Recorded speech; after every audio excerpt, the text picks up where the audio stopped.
এদিন দুপুরে হুগলির সপ্তগ্রাম বিধানসভার অন্তর্গত পোলবাদাতপুরের সেরেট বিশালক্ষী মন্দিরে পুজো দিলেন বিজেপির রাজ্য নেতা দিলীপ ঘোষ। এরপর সাংবাদিকদের প্রশ্নের উত্তরে তৃণমূলকে সরাসরি কটাক্ষ করে তিনি বলেন, পশ্চিমবাংলাকে বাংলাদেশ বানিয়ে দিতে চাইছে তৃণমূল। চারিদিকে লক্ষ লক্ষ ভুয়ো ভোটার ধরা পড়ছে, জানিয়ে তারাও ইলেকশন কমিশনের কাছে অভিযোগ জানিয়েছেন বলেও এদিন তিনি জানিয়ে পাশাপাশি যাদবপুর ইউনিভার্সিটির প্রসঙ্গ তুলে ও চারিদিকে জমি দখলকে কেন্দ্র করে তৃণমূলকে কটাক্ষ করে তিনি বলেন, ভাগ্যের ব্যাপার এই যে সিনেট বিশালাক্ষী তোলা প্রায় 250 বছরের মায়ের মন্দির বিশালাক্ষী, তো প্রতি মঙ্গলবার ও শনিবার এখানে বিশেষ পুজো হয়। আজকে রান্না খাওয়ার বিশেষ ব্যবস্থা ছিল। হাজার হাজার ভক্তরা এসেছেন, গ্রামের সাধারণ মায়েরা, মানুষেরা, তাদের সঙ্গে আমার ইচ্ছা ছিল আজকে এসে সবার সঙ্গে প্রসাদ গ্রহণ করলাম। সুন্দর একটা পবিত্র পরিবেশ এই মন্দিরকে কেন্দ্র করে, যেরকম গাছপালায় একটা শীতল আবহাওয়া, সেরকম সাধারণ মানুষ ভক্তি নিয়ে এখানে এসে খাওয়া দাওয়া করছেন। বিশেষ পুজো, মন্দির দর্শন করলাম, মাকে প্রণাম করলাম। খুব সুন্দর পরিবেশ। দাদা, ওই যাদবপুর ক্যাম্পাসের মধ্যে রাম মন্দির ভাঙার মতো উস্কানিমূলক ডাক দিচ্ছে বলে অভিযোগ। বিশ্ববিদ্যালয় কি ধর্মীয় বিদ্বেষের কেন্দ্র পরিণত হচ্ছে? দেশের শান্তি সম্পত্তি নষ্ট করার চেষ্টা চলছে। এখন যাদবপুর ইউনিভার্সিটিটা এক প্রকার দেশ বিরোধীদের আখড়া হয়ে গেছে। ওখানে যে ধরনের পোস্টার লাগানো হয়েছে, মাওয়ের ছবি দিয়ে আলাদা আলাদা করার ভারতের চেষ্টা চলছে। আমি যেটা পোস্টও করেছি, তার থেকে বোঝা যায় এই সমস্ত দেশ বিরোধীদের ঘাঁটি হয়ে গেছে। এই জন্য আজকে টিএমসির নেতারা বাইরে থেকে বড় বড় ডায়লগ দিচ্ছেন।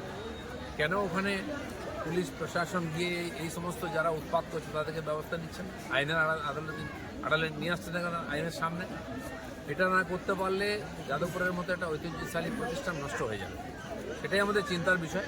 রাজনীতি করুন সবাই, আর তারপরে মন্ত্রী গেলে মন্ত্রীকে ঘেরাও করা, মারা, রাজ্যপালকে, কেন্দ্রীয় মন্ত্রীকে আক্রমণ করা, এটা কী ধরনের ইনস্টিটিউট, কী ধরনের ছাত্র তারা, যারা গায়ে হাত তুলে মন্ত্রী তারপর নাটক করছে, গাড়ির নিচে বসে কি চাপা দিয়ে দিচ্ছে, তোকে গাড়ির তলায় যেতে কে বলেছে?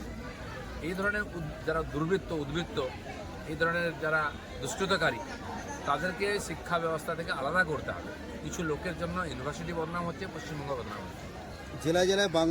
জেলায় এবং বাংলাতেও মন্দির ভাঙা হচ্ছে, হিন্দুরা আক্রান্ত হচ্ছে, অভিযোগ করছে খুব বিরোধী দলনেতা। ভোট রাজনীতি করতে সাম্প্রদায়িক তাস খেলছে তৃণমূল। তোষণের মাসুল গুনছে কি নিরীহ ভোটাররা? বাংলাকে প্রথম থেকে বলে আসছি আমি যে পশ্চিমবঙ্গকে পশ্চিম বাংলাদেশ তৈরি করার চক্রান্ত মমতা ব্যানার্জি করছেন। বাংলাদেশি এজেন্টদের আর সিমি জামাতের লোকেদের এখানে শেল্টার দিচ্ছেন। এখন তো ওখানে যারা আন্দোলন করছে তারাও ঢুকে পড়ছে এখানে। রোহিঙ্গা অনুপ্রবেশকারীদের আগের থেকে আছে, এরাই দাপিয়ে বেড়েছে। জায়গায় জায়গায় জমি জায়গা দখল করে জোর করে বসে আছে। আর হিন্দু তীর্থস্থান মন্দিরকে অপবিত্র করা হচ্ছে, ভাঙা হচ্ছে। দুর্গা পুজো, কালী পুজো, সরস্বতী পুজোতে মূর্তি ভাঙা হয়েছে। এটা অতি সাধারণ ঘটনা হয়ে গেছে। মানে পশ্চিম বাংলাদেশ বানানোর পুরো প্ল্যান, সেটা এখন বাস্তবায়িত করা হচ্ছে। হুজুরে ভোটার নিয়ে গোটা বাংলা সহ সংসদে সরব হয়েছে তৃণমূল, অথচ দিল্লি নির্বাচন কমিশনের কাছে যাচ্ছে তৃণমূল। বাংলায় যে তৃণমূলের নাম উঠে আসছে বিভিন্ন ভোটার তালিকায়, একে তৃণমূলের কি আইওয়াস করার চেষ্টা হচ্ছে? তৃণমূল জেনে গেছে যেভাবে ইলেকশন কমিশন এবং ভারতীয় জনতা পার্টি এখানে লেগেছে ভুয়ো ভোটারদের বাদ দেওয়ার জন্য। আমরা কমপ্লেন করছি বুথ থেকে। তো ছাঁটাই হয়ে গেলে লক্ষ লক্ষ 40-50 লক্ষ ফলস ভোটার চলে গেলে ওরা আর জিততে পারবে না।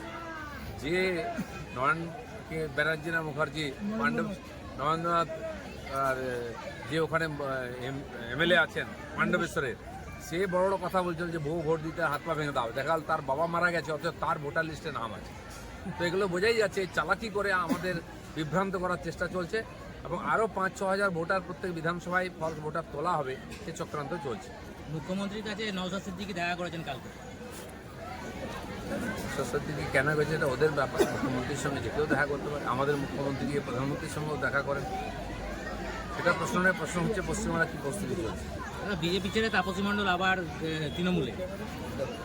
ঠিক আছে, নির্বাচন এলে একটু লাফালাফি করে এই পুকুরের মাছ ওই পুকুরে চলে যায়, সেটা শুরু হয়েছে। চলুন।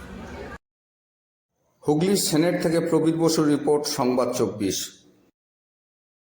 বিগত বছরগুলির ন্যায় এবছরও দোলের দুদিন আগেই এদিন মঙ্গলবার সকাল থেকে বীরভূমের শান্তিনিকেতনে শুরু হয়ে গেল দোল উৎসব।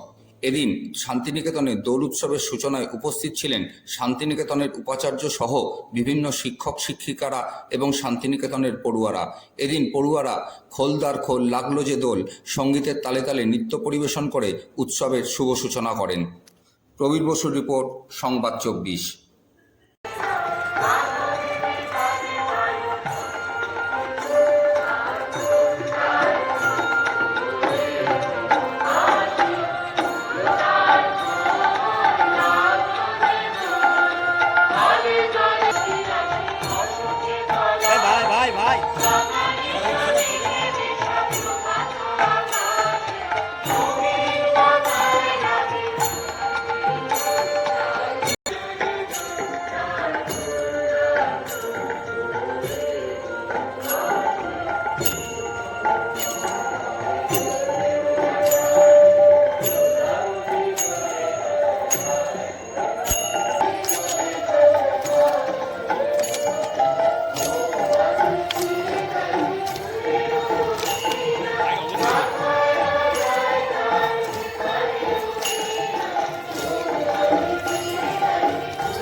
মাজেদা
এদিন সকালে হুগলির শ্রীরামপুরে জিটি রোডের পাশে একটি রেস্তোরাঁয় হঠাৎই গ্যাসের পাইপ লিক করে আগুন লেগে যাওয়ার ঘটনায় চাঞ্চল্য ছড়িয়ে পড়ে এলাকায়।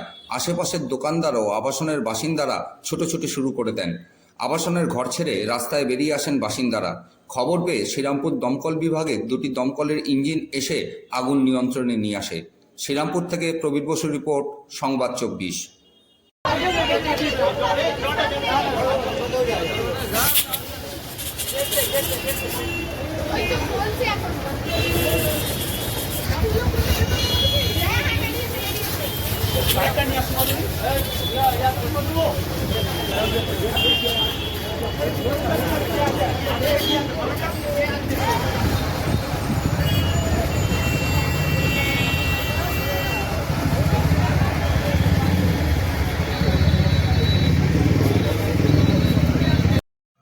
উড়িষ্যা থেকে এ রাজ্যে ঢোকা বেআইনি 105 কেজি গাঁজা উদ্ধার করল পান্ডুয়া থানার পুলিশ।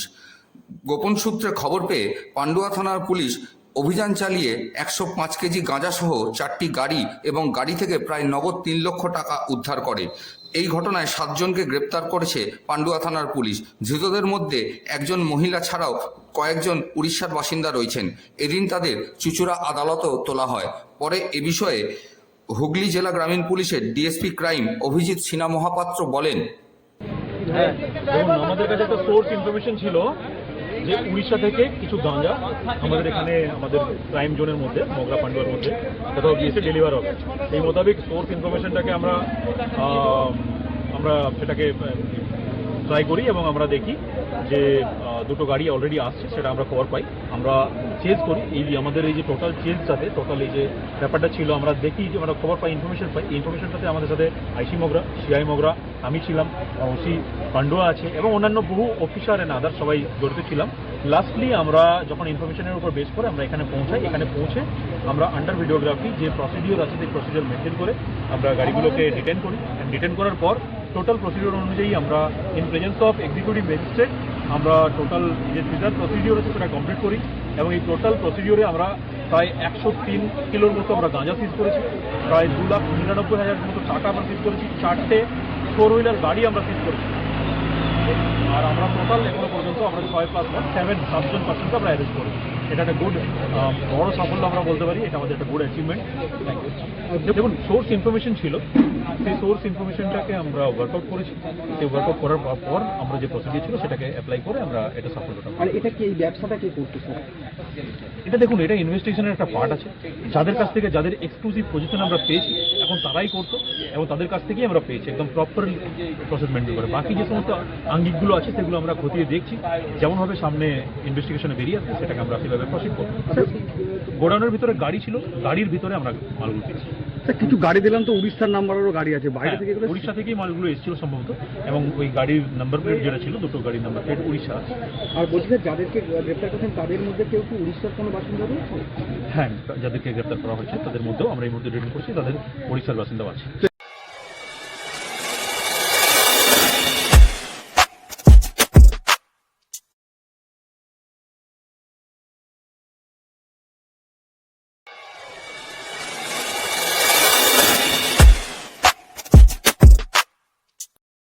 এদিন হুগলির পান্ডুয়ার তিন্নায় হুগলি বিজেপি সাংগঠনিক জেলার সভাপতি তুষার মজুমদারের বাড়িতে আসেন বিজেপির কেন্দ্রীয় নেতা তথা প্রাক্তন সাংসদ দিলীপ ঘোষ।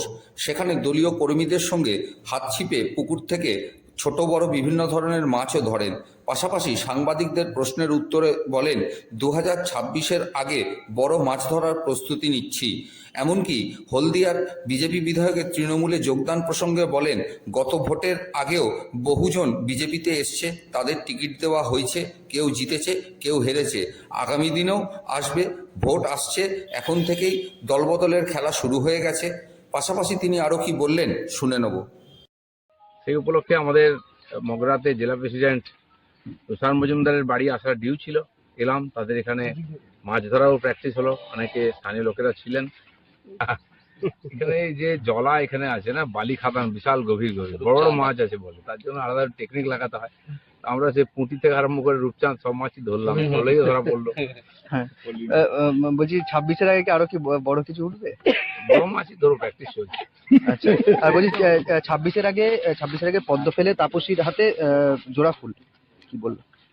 দেখুন, ইলেকশন এলে একটু অদল বদল হয় সব জায়গায়। তো গত ইলেকশনের আগে বহু মানুষ আমাদের সঙ্গে এসেছিলেন, তাদেরকে আমরা টিকিটও দিয়েছিলাম। কেউ জিতেছেন, কেউ জেতেননি, তার মধ্যে অনেকে চলে গেছেন। এখন অনেকে মনে হচ্ছে কি জানি বিজেপি জিততে পারবে কিনা, নিজেকে সেফ জায়গায় নিয়ে যাওয়ার চেষ্টা করছেন। পশ্চিমবাংলার রাজনীতির এটা একটা অংশ। মমতার ঘরে শুভেন্দু ঢুকতে শুভেন্দুর ঘরে তৃণমূল। দেখুন, এটা কারো ঘরে কিছু না। পশ্চিমবাংলার সামাজিক যে রাজনৈতিক পরিদৃশ্য আছে, সার্বিকভাবে এরকমই আছে। কোন নেতার ঘরে কে ঢুকছে, কি করছে, লেনদেন, লোভ লালচ চলতেই থাকে। ইলেকশন আসুক, তখন দল পরিষ্কার হবে, বোঝা যাবে। দেখুন, বললাম তো, টিএমসিতে লোক যাচ্ছে, তারা কি ভুল করছে নাকি? পার্টিতে নতুন লোক না এলে, অন্য পার্টিতে লোক না এলে পার্টি বাড়বে কি করে, জিতবে কি করে? পুরো টিএমসির পার্টি এভাবেই তৈরি হয়েছে, কুড়িয়ে বাড়িয়ে নিয়ে আসে। তো আমরাও যখন জেতার পরিবেশ তৈরি করেছিলাম, বহু মানুষ এসেছেন, তাদেরকে আমরা গ্রহণ করেছি। তার মধ্যে অনেকে টিকে গেছেন, অনেকে টেকেননি, অনেকে ভালো পলিটিক্যাল ম্যান, অনেকে ভিড় ছিল। সেখান থেকে আমাদের অভিজ্ঞতাও হয়েছে, পরে ইলেকশন সেটা আমরা কাজে লাগাবো। এটাই পশ্চিমবাংলা এবং ভারতবর্ষের প্রায় রাজনীতি হয়ে গেছে। দল বদল করাটা রাজনীতির অঙ্গ, কারণ রাজনীতিটা এখন পেশা হয়ে গেছে। সবাই নিজের ভবিষ্যৎ ভেবেই করেন, নীতি আদর্শটা সেকেন্ডারি হয়ে গেছে। কিন্তু আমাদেরকেও সেই পরিবেশের মধ্যেই রাজনীতি করতে হচ্ছে যতটা সম্ভব। ভারতীয় জনতা পার্টি তার নীতি আদর্শ, তারা নিষ্ঠাবান কর্মীদেরকে নিয়ে আমরা লড়াই করছি। কেউ আসবে, কেউ যাবে। শুভেন্দু বাবু তো দল বদল করে এসেছিল, বহু লোক দল বদল করেছেন, আবার করবেন অনেকে, চলছে এটা প্রক্রিয়া। ভারতীয় জনতা পার্টি তার একটা নীতি আদর্শ নিয়ে চলে। সারা ভারতবর্ষে আমরা আছি, রাজ্যে কেন্দ্রে ক্ষমতায় আছি। বহু লোক আসছেন, কেউ কেউ চলেও যাচ্ছেন। অনেক পার্টি আমাদের সঙ্গে বহু বছরের সঙ্গে অ্যালায়েন্স করেছিল, তারা অনেকে ছেড়ে গেছে তাদের রাজনৈতিক বাধ্যবাধকতায়। ওটা নিয়ে আমরা কোনো বিব্রত নেই। যখন এই লোকেরা ছিলেন না তখন ভারতীয় জনতা পার্টি এখানে 19টা এমপি জিতেছিল, 41% ভোট পেয়েছিল। আমাদের সেই লক্ষ লক্ষ নিষ্ঠাবান কর্মী যারা গ্রামে গঞ্জে ছড়িয়ে আছেন, তারা এখনো এই পার্টির সঙ্গেই আছেন, এবং যারা এই যে 40%-এর কাছাকাছি ভোট আমাদের আছে, তারাও বিজেপির সঙ্গে আছেন। কারণ পশ্চিমবাংলায় বিরোধী হিসাবে বিকল্প বিজেপি আছে, তারা আমাদের আছে, তারাই বাংলায় পরিবর্তন করবে। 26-এর আগে কি বঙ্গে কি পদ্ম ফুটবে? 26-এ ফুটবে, 26-এর আগে ফুটবে, পরে ফুটবে, পদ্ম তো ফুটতেই থাকে, অপেক্ষা করুন। সিপিএম আমলে জমি তারা পাট্টায় পেয়েছিলেন। বিগত 30 বছর ধরে সেখানে বসবাস করছেন, চাষ করছেন, কিন্তু কয়েক সপ্তাহ ধরে জমির মালিক পুলিশ এবং প্রশাসনের লোকেদের সঙ্গে নিয়ে হাইকোর্টের অর্ডার নিয়ে এসে তাদের সেই জমি থেকে উচ্ছেদ করতে চাইছেন। এই নিয়ে বিগত কয়েকদিন ধরেই বাবনান এলাকা, ধনেখালি বিধানসভার বাবনান এলাকা সরগরম। এদিন সেই উত্তেজনা আরেকটু বাড়ল পাট্টাদারদের পাশে এসে দাঁড়িয়ে তাদের আইনি সাহায্যের আশ্বাস দিলেন বিজেপির রাজ্য নেতা দিলীপ ঘোষ।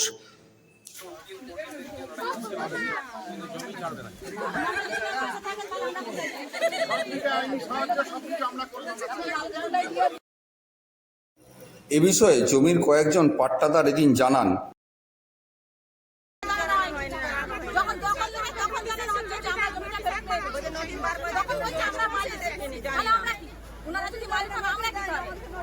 এতদিন ধরে তো আপনাদের সঙ্গে সিপিএম ছিল, গতকালও সিপিএম আপনাদের সঙ্গে ছিল, আজকে বিজেপি এলো, এই যে বিজেপির সঙ্গে কথা বললেন, মানে এটা কোনো রাজনীতি হচ্ছে না তো? এদেরকে বললেন যে আগে আসেননি কেন বিজেপি?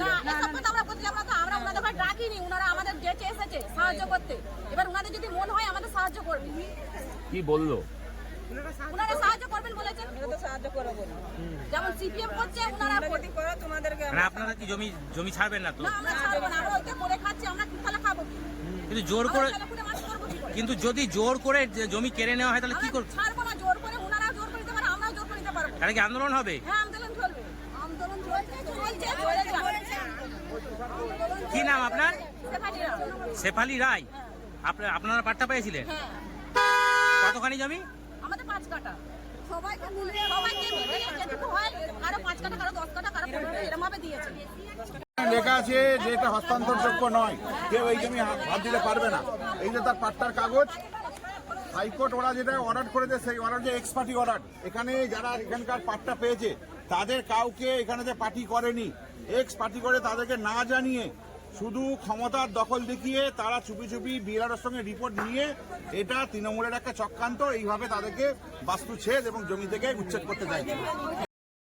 অন্যদিকে সাংবাদিকদের প্রশ্নের উত্তরে দিলীপ ঘোষ জানান, বিজেপির যে উত্থানটা হয়েছিল, কিন্তু বর্তমানে দেখা যাচ্ছে যত সময় এগোচ্ছে তত কিন্তু বিজেপির কিছুটা হলো কিন্তু পায়ের তলা মাটি নরম হচ্ছে। ইলেকশন আসছে, দেখবেন বিজেপি আছে, বিজেপির ভোটার, বিজেপির ক্যাডার সবাই আছে, সবাই মিলে লড়াই করবে। পশ্চিমবঙ্গের মানুষ এখানে পরিবর্তন চাইছেন, দিল্লির মতো, এখানেও তাই হবে। কলকাতা মুরলীধন যে আপনার যে অফিস, সেই অফিস আবার স্বমহিমায় ফিরে আসছে, কেনটা? মুরলীধর সেন লেনের অফিস আমাদের কাছে একটা ঐতিহাসিক স্মৃতি জড়িত। ডাক্তার শ্যামাপ্রসাদ মুখার্জি আমাদের স্রষ্টা, তিনি ওখানে বসেছেন, ওখান থেকে জনসংঘ থেকে শুরু হয়েছে পার্টি চলে, ওটা এখনও আছে। এটা আমাদের কাছে প্রেরণার জায়গা। পার্টির পার্টি বড় হয়েছে, কাজের সুবিধার জন্য বিভিন্ন জায়গায় অফিস নেওয়া হয়, কিন্তু এখনও সেই 6 নম্বর মুরলীধর সেন লেন আছে। সেখান থেকে কি কোনো নতুন সমীকরণ? ছাড়ছি না, ওইখান থেকে পার্টি জিতবে।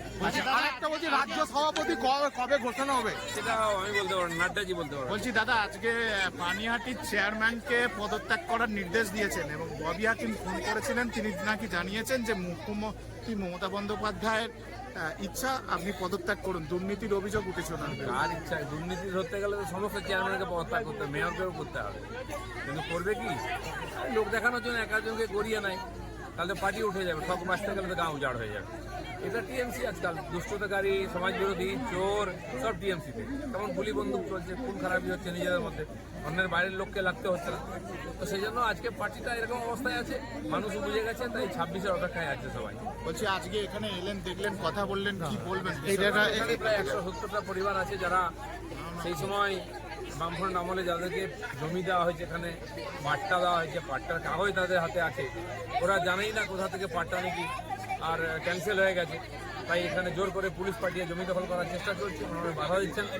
আমরা বলেছি 40 বছর ধরে আপনারা এখানে বসতি করেছেন, জমি ভোগ করছেন, আপনাদের অধিকার আছে, কাগজ আপনাদের কাছে আছে, ছাড়বেন না। বাকি কোর্টে লড়াই চলবে।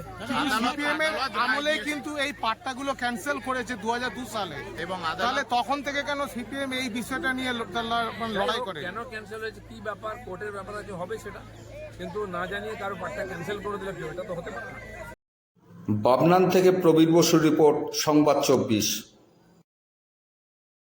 রাস্তার মাঝে মরণ ফাঁদ, যে কোনো সময় ঘটে যেতে পারে অঘটন। এই দৃশ্যই আমাদের ক্যামেরায় ধরা পড়ল তারকেশ্বর বিদ্যামন্দির প্রাথমিক বিদ্যালয় ও তারকেশ্বর উচ্চ বিদ্যালয় সংলগ্ন বাজার রোডে। স্থানীয় ব্যবসায়ী এবং স্কুল ছাত্রছাত্রীদের দিতে আসা অভিভাবকদের দাবি, বেশ কিছুদিন ধরেই রাস্তায় নবনির্মিত ড্রেনেজ স্ল্যাব ভেঙে গিয়ে এই মরণ ফাঁদের সৃষ্টি হয়েছে। রাস্তার দুপাশে দুটি স্কুল রয়েছে, ছাত্রছাত্রীদের স্কুলে যাওয়ার পথে যে কোনো সময় ঘটে যেতে পারে অঘটন। তারা চায় প্রশাসন যত তাড়াতাড়ি সম্ভব তা মেরামতির ব্যবস্থা করুক। দুর্ঘটনা এড়াতে স্থানীয় ব্যবসায়ীরা গর্তের মুখে ইট ও বাঁশ দিয়ে তা ঢেকে রেখেছে।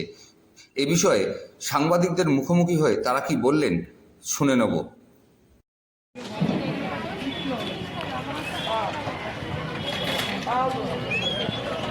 আপনি এইমাত্র স্কুল বাচ্চাকে দিতে এসছেন, তো রাস্তার উপরে একটা গর্ত আছে, দেখেছেন সেটা?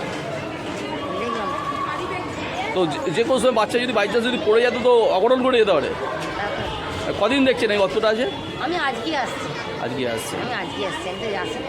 তো গর্ত আছে দেখেছেন তো? কী চাইছেন এখন? ভালো হওয়ার চেষ্টা চাইছি। কী নাম আপনার? ধন্যবাদ। আপনি এইমাত্র আপনার বাচ্চাকে নিয়ে স্কুলে আসছিলেন, কোন স্কুলে পড়ে আপনার? আমি বিদ্যামন্দির স্কুলে পড়ে। দেখলাম একদম রাস্তার উপরে একটা বড় গর্ত হয়ে রয়েছে, যেটা একদম পুরো উন্মুক্ত, যে কোনো সময় তো বিপদ ঘটে যেতে পারে। জানি তো। কদিন দেখছেন? আমি তো এই কদিনই আসছি, 3-4 দিন দেখছি। আমি তো কদিন স্কুলে আসিনি। আচ্ছা, আজকে প্রথম দেখলেন? হ্যাঁ। তো রাস্তার পথে বাচ্চারা যদি একটু আনমনা হয়ে যেত, যে কোনো সময় অঘটন ঘটে যেতে পারে। হ্যাঁ, সেটা জানি তো। কী চাইছেন এখন? ওটা শিক্ষণ নিয়েটা ভালো। কী নাম আপনার? মানে মৌমিতা অধিকারী। ধন্যবাদ। সামনে দেখছি একটা রাস্তার উপর বড় গর্ত হয়ে রয়েছে, ওই যে আনুমানিক কতদিন ধরে এই গর্তটা দেখছেন? মোটামুটি 12-13 দিন ধরে আছে এরকমভাবে, আরও বেশি কম করে 12-13 দিন। যে কোনো সময় তো সামনে প্রাইমারি স্কুল, তো সাইকেল নিয়ে একজন দুম করে পড়েই গেল এখানে, তার জন্য এখানে এইসব ব্যবস্থা করে দেওয়া হয়েছে বুঝিয়ে, যাতে ঠিক হয়ে যায়। ওই চাপাটা আপনারাই দিয়েছেন? আমরাই। সামনেই তো প্রাইমারি স্কুল আছে। স্কুল আছে, প্রচুর প্রবলেম বাচ্চাদের। তো কাউকে জানাননি? হ্যাঁ বলেছিলাম, তবু সেরকম কাজ হয় নাকি। কি বলেছে তারা? বলেছে দেখছি, করে দেওয়ার ব্যবস্থা করছি। যে কোনো সময় তো বড় সড়ো দুর্ঘটনা হতে, বিরাট বড় দুর্ঘটনা ঘটে যেতে পারে। আমরা চাপা দিয়ে বাঁশ দিয়ে রেখেছি, তাও দুবার বাঁশ ভেঙে গেছে, বাঁশ ভেঙে গেছে, আবার বাঁশ দিয়ে আবার ট্রেন রেডি করে রেখেছি। কী চাইছেন এখন? আমরা চাই যাতে ঠিক হয়ে যায়, ওটা ঠিক করে দিই। কী নাম আপনার? আমার নাম মানস ভৌমিক। তারকেশ্বর থেকে প্রবীর বসুর রিপোর্ট, সংবাদ 24।